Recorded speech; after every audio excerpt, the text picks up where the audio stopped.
Welcome to the Cat Addicted Podcast, and welcome to the Deep Dive. Great to be here. Today, we're jumping into something really important for all of us cat people.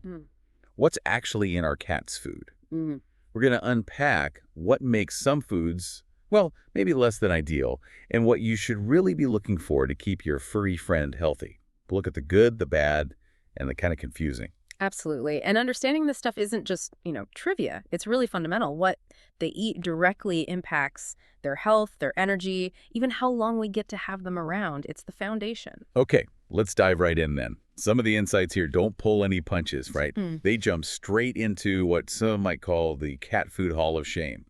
Brands that, well, feline nutrition experts apparently side-eye quite a bit. Yeah, it's pretty direct. But there's a really important starting point, too. Oh, yeah. It's acknowledged that feeding your cat anything regularly is way better than nothing.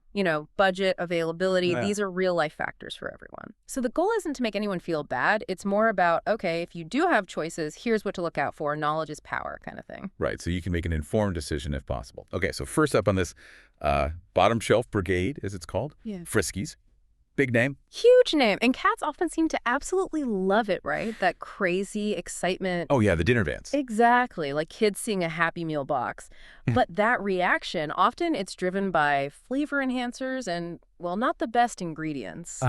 We're talking a lot of vague, low-quality byproducts, tons of corn and soy fillers, those artificial colors, which, cats don't even see color like we do. Wait, really? They don't see the red and yellow bits? Nope. It's mostly for us, the buyers. Plus, questionable preservatives often pop up, things like BHA and BHT. I feel like the money goes into making it appealing to us, not necessarily nutritionally dense for them. The Happy Meal analogy makes so much sense now. You mentioned BHA, BHT. What are those exactly? Are they bad?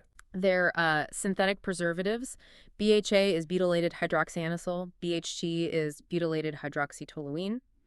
There's some controversy in studies linking them to potential health issues, so seeing them listed is often seen as a bit of a red flag by nutrition-focused folks. Okay, good to know. What about 9 Lives? Yeah. Another classic supermarket brand. Right. With 9 Lives, the main critique tends to focus on how much plant protein is in there. You see ingredients like corn gluten meal, wheat flour, way up high on the list. But cats need meat protein, right? Exactly. They're obligate carnivores. Their whole system is designed for animal protein to get specific amino acids. Filling them up with plant protein is kind of like, well, the analogy used is filling your carnivore with cereal. Wow, okay. That paints a picture. And there's another point with the dry 9 Lives, the low moisture content. Dry food generally is low in moisture, and this can contribute to that chronic low-level dehydration that's linked to urinary tract and kidney problems later on. Right, the dehydration thing is a big deal for cats. Yeah. Okay, next. Meow Mix. Famous for the different colored pieces. The colors. Again, that's pure marketing for humans. Cats don't care about red 40 or yellow 5 or blue 2. So those colors are literally just dye. Pretty much. Yeah. And worse, some insights link those artificial dyes to potential issues like allergies or even behavioral problems in some sensitive cats. Plus, like the others, it often relies heavily on corn as a cheap filler. It's just... Okay, Fancy Feast dry food. The name sounds pretty premium. It does sound fancy. But here's a key distinction that often comes up. Fancy Feast's wet food, especially the classic pâtés, actually gets pointed out as being surprisingly decent for the price, ingredient-wise. Oh, okay. But the dry Fancy Feast often gets lumped in with the others we've discussed. Critiques mention ingredients like corn, byproducts, artificial flavors high up the list, and it tends to be very high in carbohydrates. Carbs are bad for cats. In large amounts, yes. High-carb diets are strongly linked to feline obesity and the rise in feline diabetes. So for the dry version, the fancy name doesn't always match the nutritional profile. Good to know there's a difference between their wet and dry. What about Whiskas? See that one everywhere too. Yeah, it's globally popular, but the critique is often similar. High levels of cereals, non-specific byproducts, and not much clearly named meat. The insights also often call out Whiskas treats specifically. Oh, treats. Yeah, describing them as basically like sugar bombs for cats, designed to be super tasty and maybe even a bit addictive, but not really offering much real nutritional value. Sugar bombs for cats. Okay. Noted. And the last one in this group, kit and caboodle. Right. The picture painted here is an ingredient list just dominated by processed plant stuff. Corn gluten meal, soybean meal, artificial additives. Real meat seems almost like an afterthought. So mostly fillers. That's the critique, the analogy used. It's like trying to raise a kid purely on cheese puffs. Sure, it's filling, maybe tastes good because of additives, but it's missing the fundamental building blocks they need. Cheese puffs. Okay, that's memorable. Yeah. There's definitely a pattern emerging here with these brands. For sure, a pattern of, maybe prioritizing cost-cutting with fillers and using artificial enhancers over what a cat biologically needs. Okay, but then there's this other category mentioned. Brands market it as more premium, but maybe not as premium as they want you to think. This is where it gets tricky, because these names are often recommended. Yeah, this is where things get interesting. First one, often mentioned here, is IAMS. Right, IAMS. Positioned as premium, right? But the analysis often points out it still relies quite heavily on corn and chicken byproduct meal, rather than whole named meats being the primary focus. There's also mention sometimes of past recalls, and the ingredients often include common allergens like corn and other grains, which can be an issue for cats with sensitivities. So again, looking past the shiny bag is key. Yeah. What about science diet? So many vets carry this one. This is often presented as a more controversial point. How so? While the perspective acknowledges that science diets, prescription therapeutic diets, are often vital tools for managing specific health conditions, vets rely on them. Okay, that's fair. But the critique is usually aimed at the regular, over-the-counter, everyday formulas. The argument is that they can contain surprisingly high levels of fillers like corn and brewer's rice. Brewer's rice? What's that? It's basically a fragment of rice kernel left over from brewing. It offers very little nutrition for a cat. It's mostly starch. And, the discussion sometimes touches on the context of vet sponsorships potentially influencing recommendations for the everyday foods. The point made is that for the premium price tag, the standard formulas maybe aren't delivering truly premium ingredients for a healthy cat's basic needs. That's definitely food for thought. So the therapeutic lines have their place, but question the everyday ones. Okay. And Royal Canin. Similar situation. Very similar discussion, typically. Again, the prescription diets from Royal Canin are widely acknowledged as valuable for specific health problems. Right. But for their standard retail foods, the critique often points to corn, wheat, and byproducts being listed as main ingredients. So there's this perceived mismatch between the premium price and the actual quality of those core ingredients in the non-prescription lines.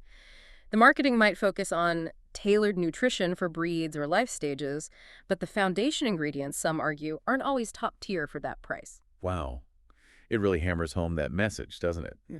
You absolutely have to read the ingredient list, not just the brand name or the claims on the front. Thinking about all these common names we just discussed, Friskies, 9 Lives, IAMS, Science Diet, and the specific criticisms. What's jumping out at you, the listener, when you think about what's in your cat's bowl right now? It definitely makes you want to run and check the label, doesn't it? It really does. Which brings us to the next logical question. Huh. Okay, we've seen the brands that get flagged. We see some common themes like corn and byproducts. But let's dig into the why. From a cat biology standpoint, why are these specific ingredients and practices considered problematic? Okay, yeah, let's break that down. There are several key reasons that consistently come up. First off, excessive carbohydrates. We touched on that. Right. Cats are obligate carnivores, period. Their bodies are built to run on protein and fat, primarily from animals. But so many of these foods, especially dry kibble, can be 30, 40, even 50% carbohydrates. 50%? That sounds like a lot. It is. A cat's natural diet, mice and birds, contains very few carbs, maybe 2 to 12% tops. So that huge gap between what their bodies expect and what they often get is a major driver behind issues like obesity and diabetes. Okay, that huge difference is stark. What about the protein? Isn't protein good? Yes, but it's about the quality. That leads to the next point. Low-quality protein sources. The classic example is meat byproducts. Which sounds mysterious. It is. Byproducts can include nutritious organ meats, which are great, but the definition also allows for things like feathers, beaks, feet, intestines, stuff that's less digestible and less nutritionally valuable. The problem flagged is the ambiguity. Good brands will specify chicken liver or beef heart. Vague meat byproducts leaves you guessing about the quality. So you don't know if it's the good stuff or the other stuff. Exactly. Then there are the artificial additives. The colors and flavors? Yep. Dyes, artificial flavors, those questionable preservatives like BHA, BHT we mentioned. The links drawn here are to potential issues like skin allergies, digestive upset, maybe even contributing to hyperactivity or other behavioral changes in sensitive cats. And long-term health concerns are always a question mark with artificial stuff. Bottom line, Cats don't need food to be brightly colored or taste artificially like tuna flavor. That's all for the human. My cat definitely seems happy with plain brown kibble. Okay, what about moisture? You mentioned that earlier, especially with dry food. This is so critical for cats. Inadequate moisture. Dry kibble is typically only about 10% water. Think about a mouse as maybe 70% water. Big difference. Huge. Cats evolved in arid environments and naturally get most of their hydration from their food. They don't have a strong thirst drive like dogs or humans. So a diet of only dry food puts them in a constant state of mild chronic dehydration. And this is directly linked to a higher risk of developing really serious painful problems like kidney disease and urinary tract crystals or blockages. Oh, that direct link to kidney and urinary issues from just lack of water in the food. That's really sobering. It really is. And finally, those plant-based fillers. Corn, wheat, soy. Exactly. Things like corn, gluten meal, wheat flour, soybean meal. Why are they in there? Well, they're cheap. And they do contain protein, so they help boost the crude protein percentage you see on the label's guaranteed analysis. So it makes the numbers look good. Kind of. But it's not the right kind of protein for a carnivore. Plant proteins don't have the complete amino acid profile, especially things like taurine and arginine that cats absolutely must get from animal tissues. So it might look high in protein on paper, but it's not as usable or beneficial for the cat.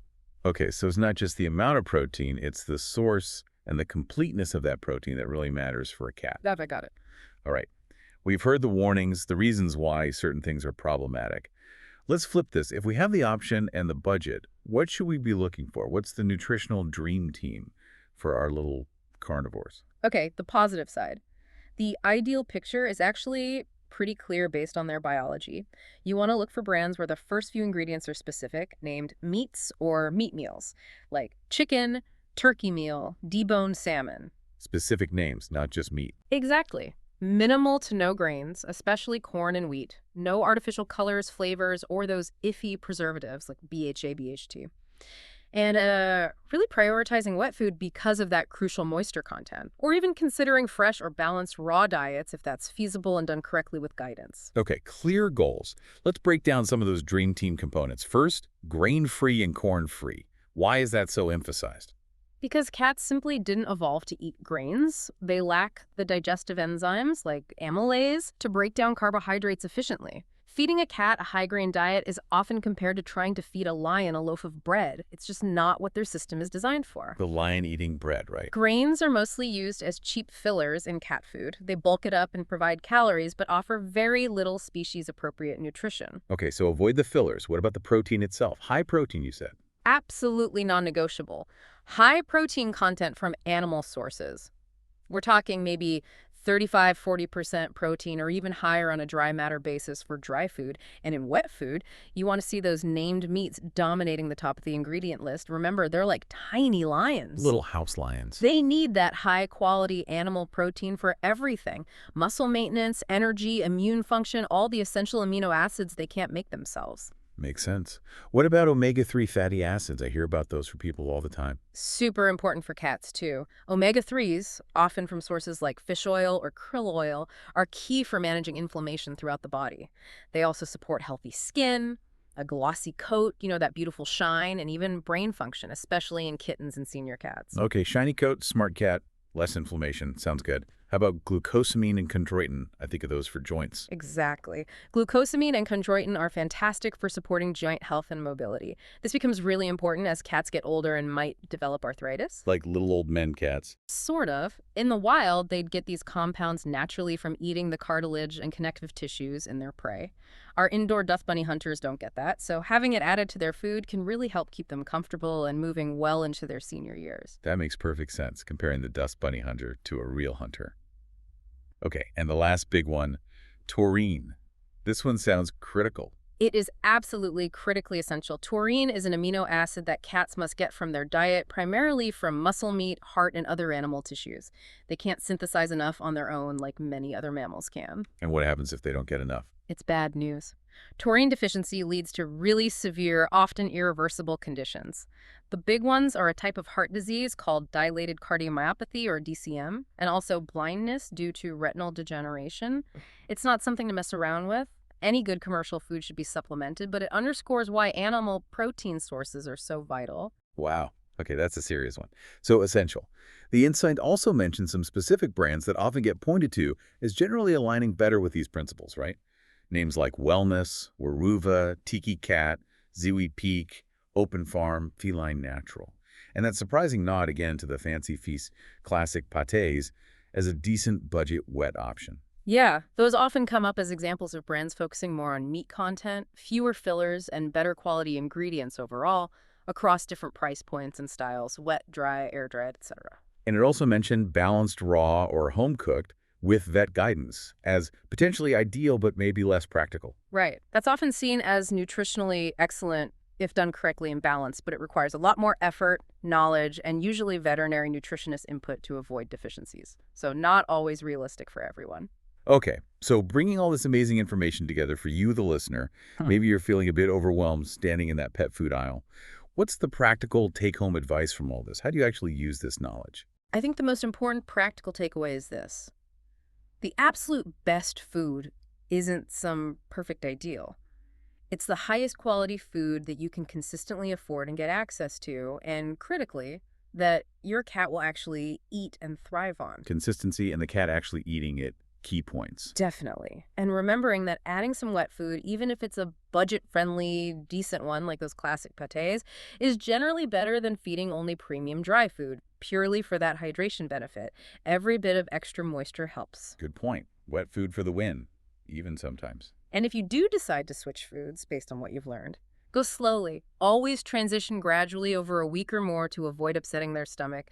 Mix the new food into the old, increasing the proportion bit by bit. Right. Slow transitions. Yeah. No sudden changes. And maybe the most fundamental mindset shift is remembering. Your cat doesn't care about the pretty bag, the fancy marketing terms, or the celebrity vet endorsement. What they care about, what their body responds to, is how that food makes them feel. Does it nourish them properly? Does it give them energy? Does it keep their systems running smoothly? Focusing on their biological needs, not our human perceptions, is key. That's such a powerful way to frame it. Focus on the cat's experience of the food, not the human's experience of the marketing.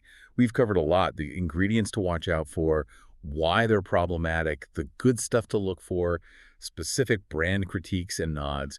It really highlights that gap between clever marketing or cheap fillers and what truly fuels a carnivore. It does, and honestly, even making small steps, like swapping out some dry for wet or upgrading to a food with fewer fillers if you can make a really significant difference in your cat's long-term health and just their overall happiness and vitality. Absolutely. Every little improvement helps. So here's a final thought for you to ponder based on everything we've dug into today. Knowing how different a cat's natural evolutionary diet, that mouse and bird menu is, from so many common foods we offer them. What does this deep dive really tell us about our responsibility as their caretakers? How do we navigate being informed, making the best choices we can within our own real-world limits for these amazing little predators we share our lives with? It really emphasizes that being a pet owner is a continuous learning process, doesn't it? Always trying to understand them better, meet their unique needs, and just do the best we possibly can for them. Couldn't agree more. We really hope this exploration has been helpful and given you some valuable things to think about. Keep learning, keep asking questions, and keep loving those cats.